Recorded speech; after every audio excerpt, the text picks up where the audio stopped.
Hi, and welcome to the podcast Hope Rising. I am Katrina Pickard, the founder of Solomon's Porch Ministry, and I am very pleased to have with us today the CEO of the Homeless Alliance here in Oklahoma City, Mrs. Meghan Mueller. Meghan, welcome. I'm so happy you can be with us. Thank you so much for having me. So, you're the CEO. Can you tell us a little bit about your background? Sure, yes. So I actually did not set out to do the work that I do today. My undergraduate degree was actually in Spanish. And so I taught Spanish and English at the middle school, high school level for a couple years, and pretty quickly realized that that was not my life's calling. And so I went back to school and I got my degree in social work. And I did an internship at the Homeless Alliance back in 2012, 2013. And I Wow. just absolutely fell in love with the organization, the culture, and the folks that we get to serve every day. I just was so impressed by the resiliency and the creativity of the people that I met who were experiencing homelessness and just never left. So 13 some odd years later, here I am. That's an amazing story. I love Thank that. you. So this next question is right up your alley. Okay. Can you, from your vantage point, Mm, because as a CEO, you get the top level Sure. view of what's going on, um, what does the current landscape of homelessness look like Yeah. from your vantage point? Yeah, we actually the city of Oklahoma City just published the updated point in time results. Yeah. So every year, point in time is a census that we do with folks who are experiencing homelessness, and communities across the country do the same count every year. So we just got those results this past week. Our number is slightly down.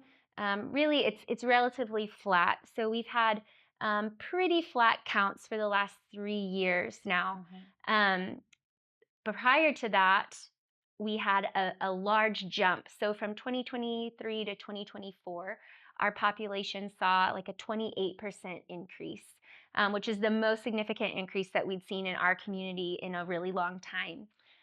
We really feel like that was the result of kind of a lagging pandemic Mhm. indicator of our economic health and well-being. A lot of those COVID era resources that were flooding the system had expired by that point. So you saw this major jump. And we, again, as a community, have really kind of stayed at that elevated level for the last several years.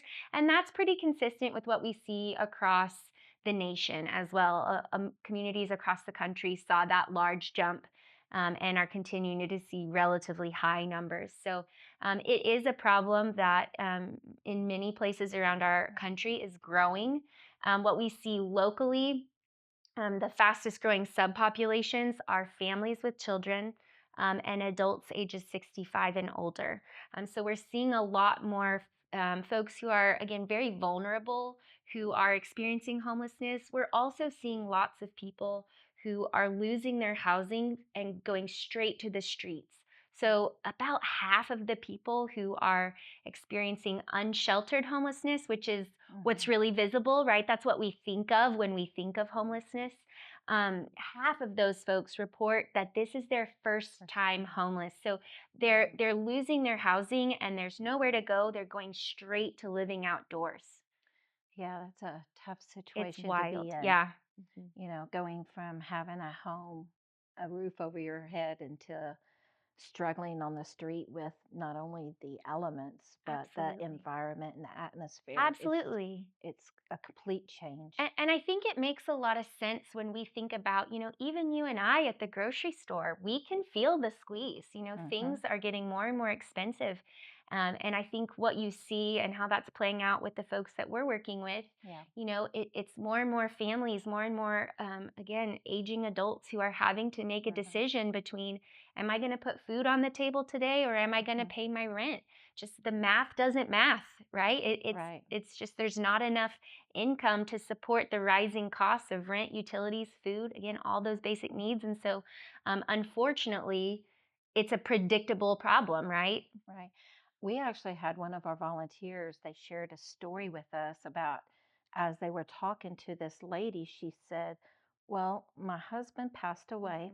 and I had to make a decision of living in my car or living in my house. And she's like, I couldn't afford my house anymore, so I'm living out of my car, Mm-hmm. and that's a hard situation to be in. Horrible. Yeah.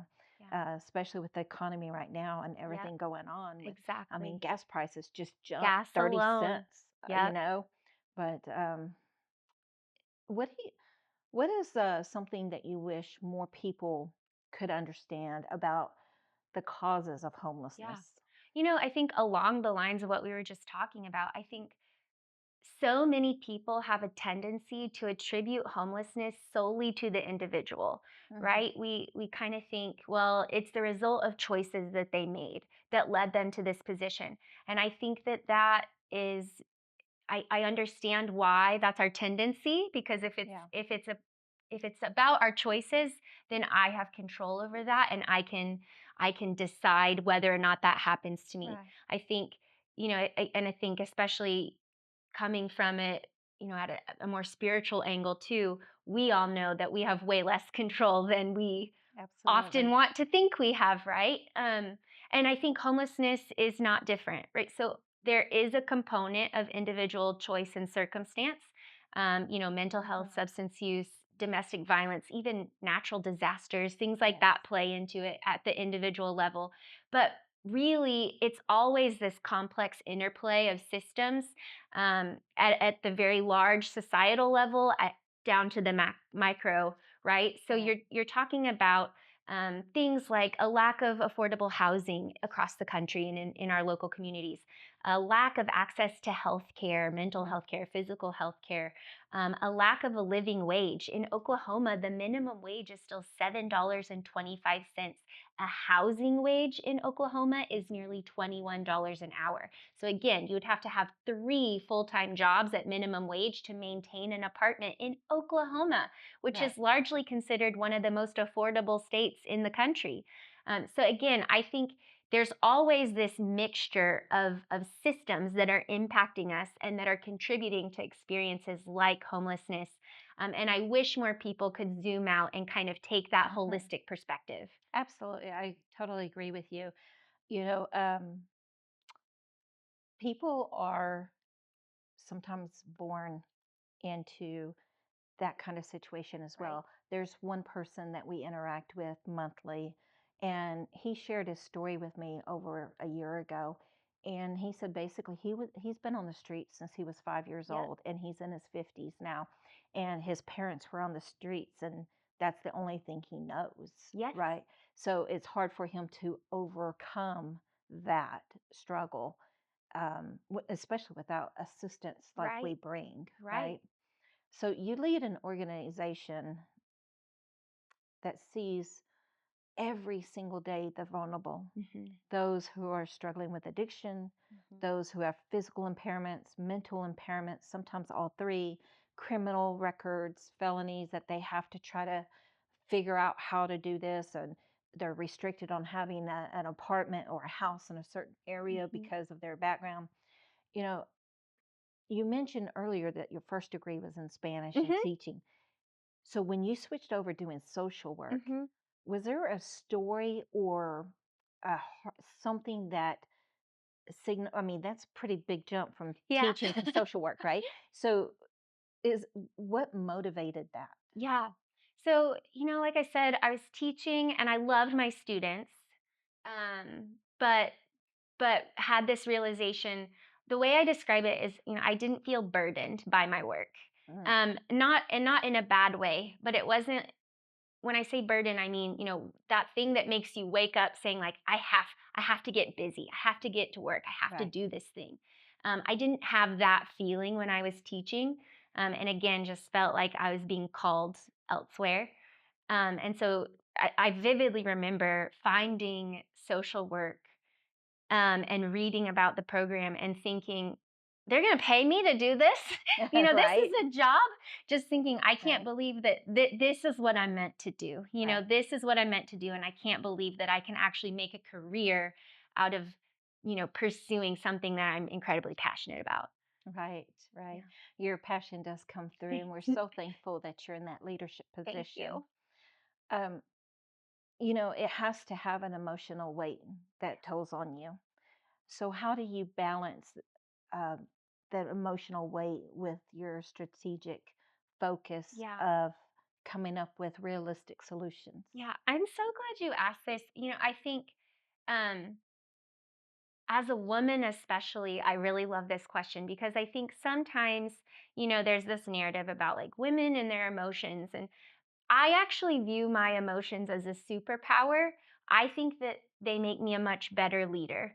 Um, Everyone at my office has seen me cry. Mhm. And I'm not embarrassed by that. And I don't think that that's unprofessional. I think it makes me a human. Yeah. And I really use my emotions Mhm. as, kind of a personal gauge for where I'm at with my work. I think if I could come to our campus and see the things I see every day and not feel moved, not feel hurt, right? Not feel despair sometimes, then I would be in the wrong field. I would know at Mhm. that point, I'm too burned out to keep doing this. I'm not the right person for the job anymore. So I really believe that allowing myself to feel what I feel, I think as humans, when we're confronted with our fellow humans suffering, that should be our compulsion. That should be our reaction, is Mhm. to feel sad about that and to feel compelled to help. Right. I think by allowing myself to feel that and be that again, it makes me a better leader and it helps me know I have more to give. Right. I absolutely love that. Thanks. It shows a self-awareness and a projection that I'm in the aviation industry. Hmm. I show emotion. I'm mocked, ridiculed, put Exactly. down, insulted, and it just it's such a different environment. I love that you're Hmm. able to do that. Yeah. And I know that the people that you serve feel it too. I They have I to. believe so. And Yeah. and as a mother, I have two small children. Um, it's really important to me that they see that as well, that they see that being modeled, Right. right? That they know it's okay to feel my feelings, and that they know, again, that watching your neighbors suffer is something that should make you feel sad, and that we can process that together. Right. I love that. I just can't say that enough. I Thanks. just love that so Thanks. much. And I think that that's part of Solomon's Porch Ministry. We have close to 70 volunteers who have that same heart. That's wonderful. I'm really appreciative of our board because they have that same heart Hmm. and they bring that. And, yeah, and everything we do is with our mind of how can we resolve homelessness Hmm. in the Oklahoma City and surrounding city area?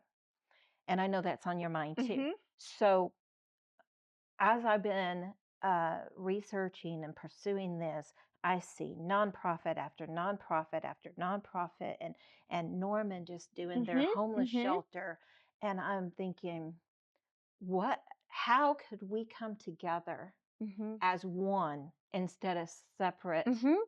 And what would that look like? And how could we build on that? Yeah. Do you have any insight with that? Yeah. So I actually think that we're incredibly lucky in Oklahoma City because we have this robust group of nonprofits that are very committed to the work. Oklahoma in general, I've heard the nonprofit industry is the third largest employer outside of the government in the state of Oklahoma.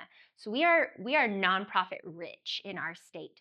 And again, I think in Oklahoma City we see that play out. I'll tell you that personally, as a CEO. I've been in my role now for 2 years, so I still feel pretty new.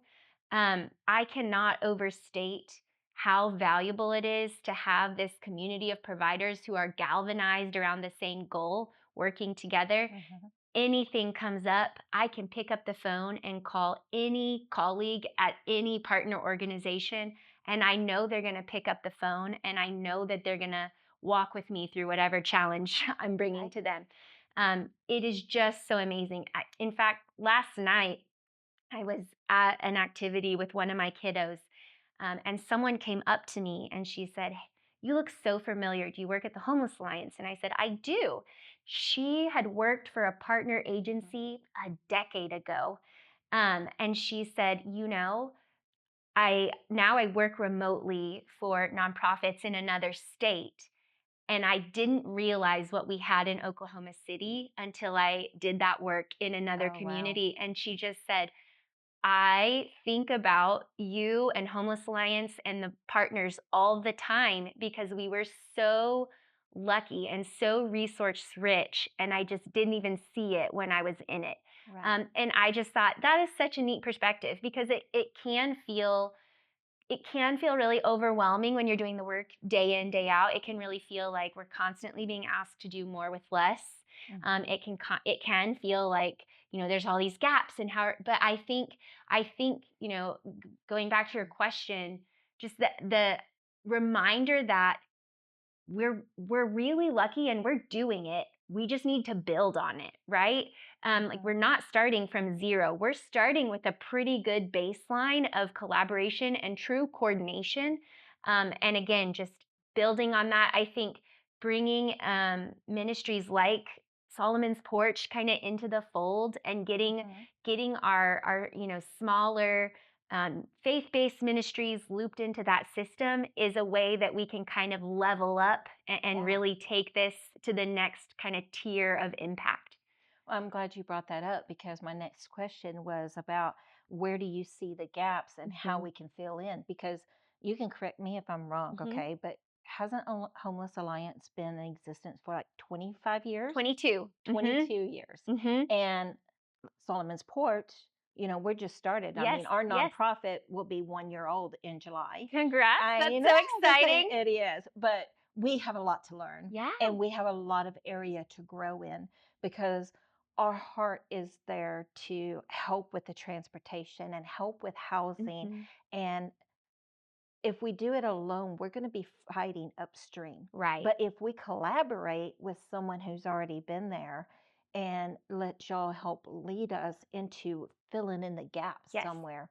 So can you identify some of those gaps? Yeah, so again, this is just so wonderful and so relevant. So you may have heard of the Key to Home I Partnership. have. Yeah, so again, Key to Home, for folks who may not be familiar, really is just Oklahoma City's coordinated effort to end homelessness. And so the city of Oklahoma City actually has a lead role in that partnership and facilitating that Mhm. collaboration. And then again, there are dozens of partners who are working on those shared goals. Again, kind of leveraging the faith based community and finding ways to plug in with smaller ministries, whether the focus is outreach or meal service. There's all these different kind Yeah. of niche areas. But really looking at opportunities to leverage all of those resources in the community. We're going to have to do that. I think, Mhm. again, what we have seen really since I took over the last 2 years, we have faced as a sector just unprecedented uncertainty at the federal level, at the state level, many funding sources, across the board, whether the issue is homelessness or early childhood care, across the board, Right. we're seeing social issues facing some pretty intense and extreme budget cuts, which can be really scary for the Mhm. sector. So again, I think we're in a spot and in a moment where we are going to have to leverage every willing hand that we can Right. to pitch in and fill those gaps. So existing gaps, certainly again funding affordable housing. One gap that I see where I really can imagine just the faith community stepping in and helping in a super meaningful way is just again kind of that neighborly contact. Mhm. I think we work with a population of folks who so often are used to being ignored or overlooked. Mhm. They're our neighbors. They're human beings, right? Yes. So, again, that's the thing that I think there's a lot of potential, just even talking to each other, Mhm. getting to know each other's stories, recognizing that we really have a lot more in common than we have Not different, yet. right? Right. And again, using relationship as kind of the catalyst. I think the more that we can talk to our neighbors and really understand their needs, the better we will be as a community at actually responding to those needs appropriately. Yeah. One of the things that we do at Solomon's Porch that was part of the early vision is number one, we don't rush people. Yep. We're not a Yep. cafeteria line. We're not a restaurant where we want you to come in and be relaxed. The people who are serving are smiling. They're engaging them in small talk. Yes, exactly. We have one precious little boy. He's 6 years old, and they just love him. He makes some little storybooks and Oh. hands them out. He hands the plates to them, and there's just big old smile. And even so, we have our main meal, but we have our snack team. We Mhm. call it the Manna team. We love them. They're awesome, but they provide several different types of snacks, and we just don't hand them it. Mhm. What would you like? You get Yes. X amount of pieces. Yes. So they get choice. Right. Because a lot of times when people are on the street like that, choice has been taken away. Right. And Right. even with just a little thing like, which one would you like? There's so much dignity in that. Yeah. And then, you know, um, we have our clothesmobile. Mhm. I don't know if Carrie Mhm. told you Mhm. about it.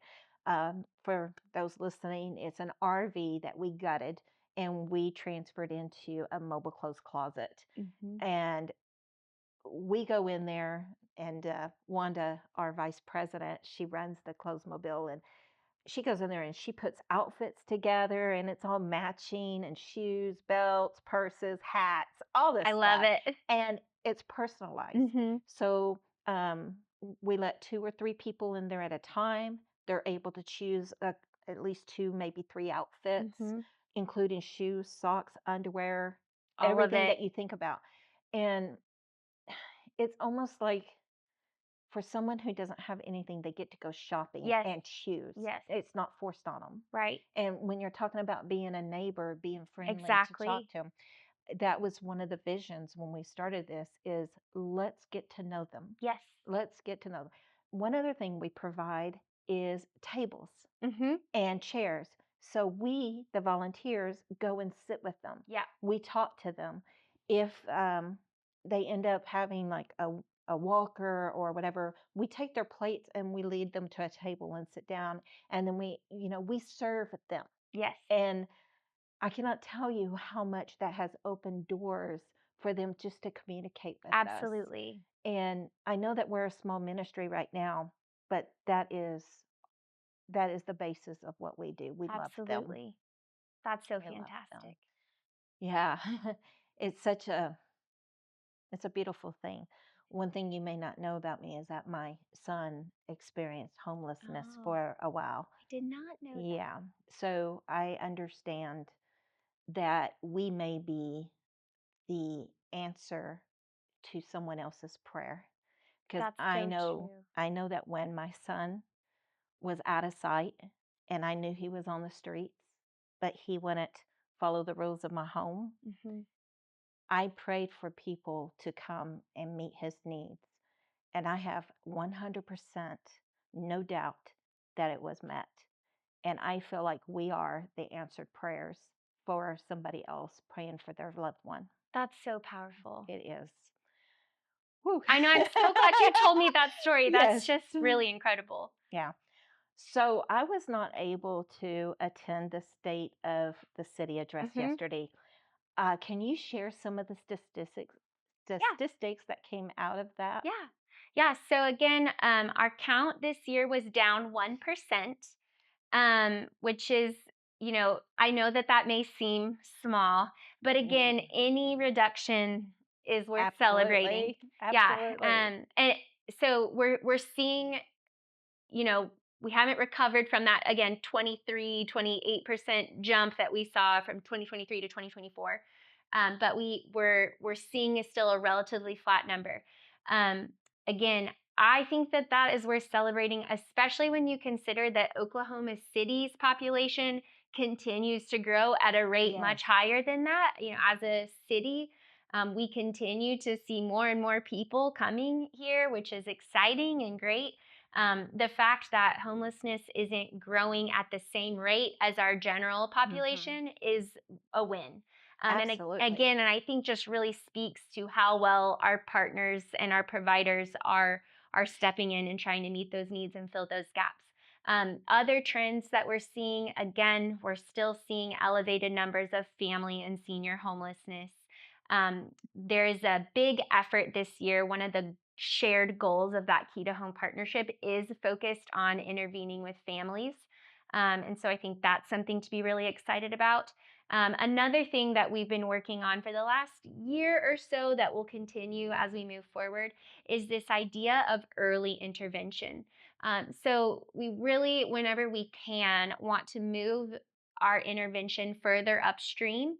Once someone is at the day shelter, um, most of the time they're already pretty in it, right? They're Hmm. really kind of ingrained in the situation.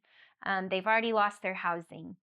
They may not have those social networks and safety Yeah. nets in place. We're kind of a last resort for lots of folks. Once they've already hit that homeless response system, a lot of the other resources have been tapped. We're trying as a community, like I said, to move that intervention further upstream. If we can find someone and provide a lighter touch intervention the day that they're experiencing homelessness, the first day, or the night before they're about to think they need to sleep in a shelter, if we can provide some resource in that moment, ultimately the hope is that we can divert them away from the system entirely, save the trauma. Again, it makes economic sense because further upstream, you need less intervention to move the Yeah. needle than you Yeah. do once someone has been already living outdoors for a long time. So that's another area that we're really focused on is as a community trying to figure out how can we keep people from needing the response system at all, Yeah. right? How can we provide that intervention earlier? I think something where we saw big wins in the data, so veteran homelessness is the lowest count that we've seen That's good. in, yeah, I can't even remember, a decade or more, which has been fantastic. I think we've actually seen that reflected for years since I've been at the Homeless Alliance. So again, over 13 years, we did an annual event specifically for veterans, and when I was new into the work, we would have hundreds of veterans coming to this event, and it was kind of an all day resource fair. Last year, we had so few people attend that we actually decided to pivot and provide services differently, which again is just a That's amazing. reflection of how it really is. It's amazing when you have community galvanized around a shared goal. And for so long, veterans were a focus. Hmm. You see that play out when you have everyone working together, when you have appropriate resource directed Hmm. at the problem. We see the needle move in a really awesome and encouraging way. So Yeah. it was just over 100 veterans in our community now are experiencing homelessness. Again, still too many, Yes. but definitely we're celebrating that we've seen significant reductions with that population over the last several years. That's amazing. We have a couple of volunteers who their heart is for Yes, veterans. And one of them we interviewed for this podcast just recently, and you could tell his heart was broken for them. And he absolutely. actually worked for a nonprofit that helped veterans. So I love that. I It's love wonderful. how it's such a small circle of Yes, people helping. yes. It's a big circle, but a small circle. Yes, yes, yes. Well, and again, I just that's the formula, right? When you want to see progress, when you want to see, like I said, that needle moving in the right direction, we know how to do that. We have the framework. It's Mhm. it's again all those partners pulling on the same rope, moving in the right direction together. That's when we start to see big impact, and that's showing up in our count, especially like I said with some of these Yeah, subpopulations where you've had those concentrated resources. right. One of the things Solomon's Porch has kicked around for housing is actually tiny homes. Mhm. And when you were talking about maybe being able to get the people who haven't really transitioned out of their home to the Right. streets to go into something like Right, that, right. That's one of the things on of our hearts right Nice. now.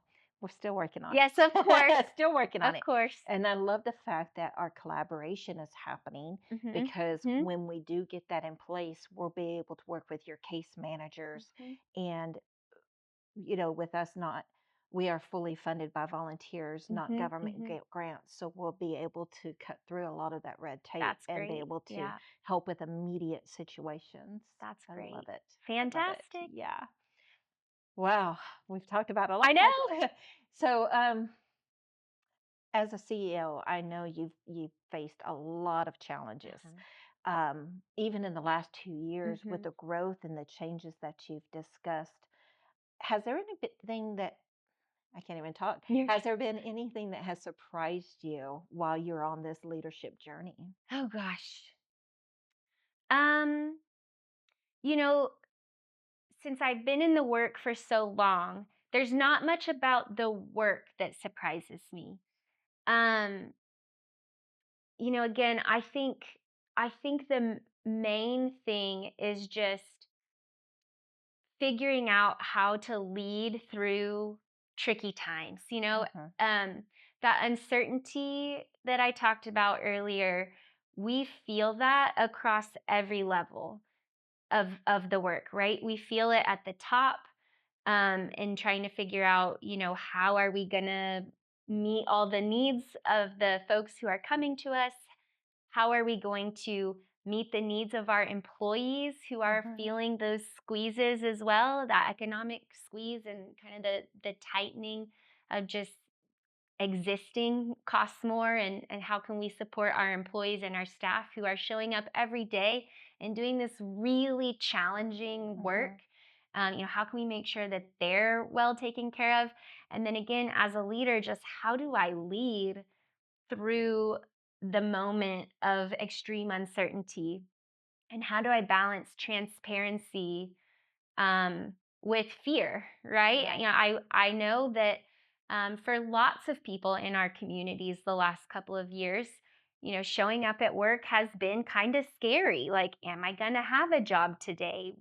Right. Not everyone knows with the economy and just how things have been going. So, again, that's been probably the biggest surprise and challenge was just how quickly I felt wholly responsible, kind of for the well-being of everyone. Yeah. Um, and how challenging it can be to balance those many different things that sometimes feel like they're, incongruent at best.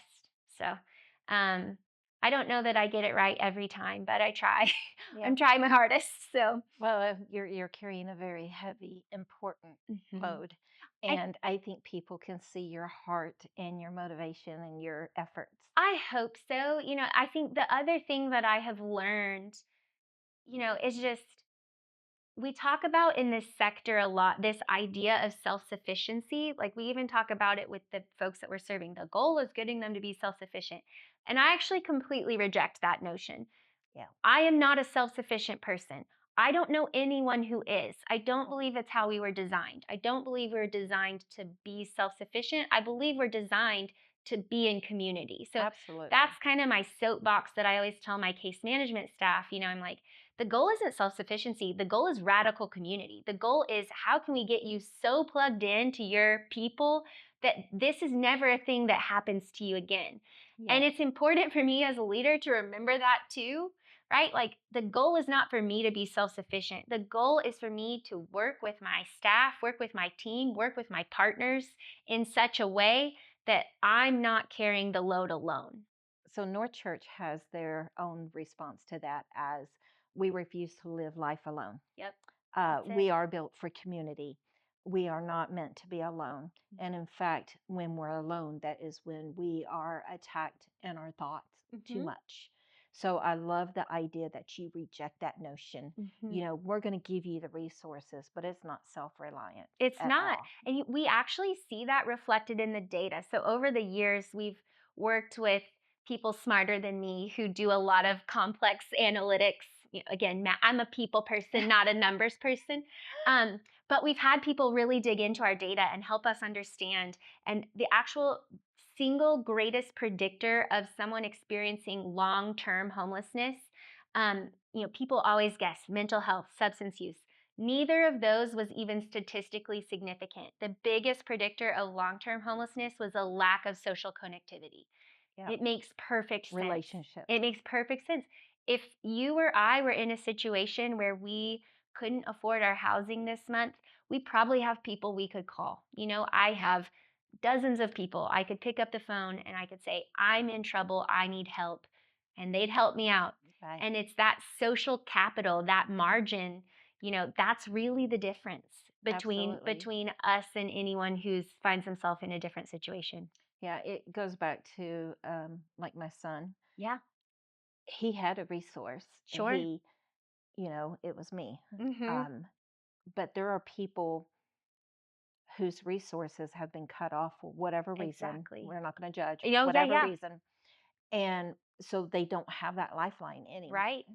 And um, when we go out there and we talk to people and we spend time with them and we talk to them and write prayer requests down and tell them, we're just not praying for them. This goes to our church's prayer team, and over 100 people get these prayer requests, and they're diligent about it. They're serious about it. They Mhm. just don't say it. They do Right, it, right. and I think it makes a difference for them for how they feel. Yeah.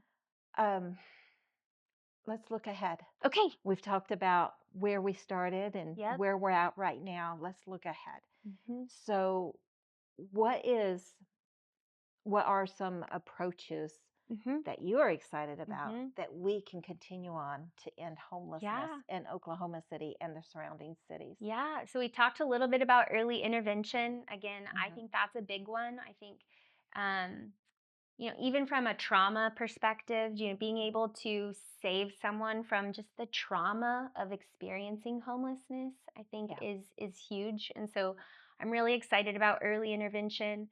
I'm excited to see kind of this next phase of encampment rehousing. So that's kind of been the signature initiative for the Key to Home partnership over the last Mhm. couple of years, has been this effort to go into encampments, find folks who are, again, living outside, experiencing unsheltered homelessness, and connecting them very quickly to resource. And I think that that's been a really promising model, and we've seen some great success. I think what I'm excited about as that moves forward and as we continue to, really refine how we work together as a system. I think the continued integration of behavioral health and social services is going to be really significant.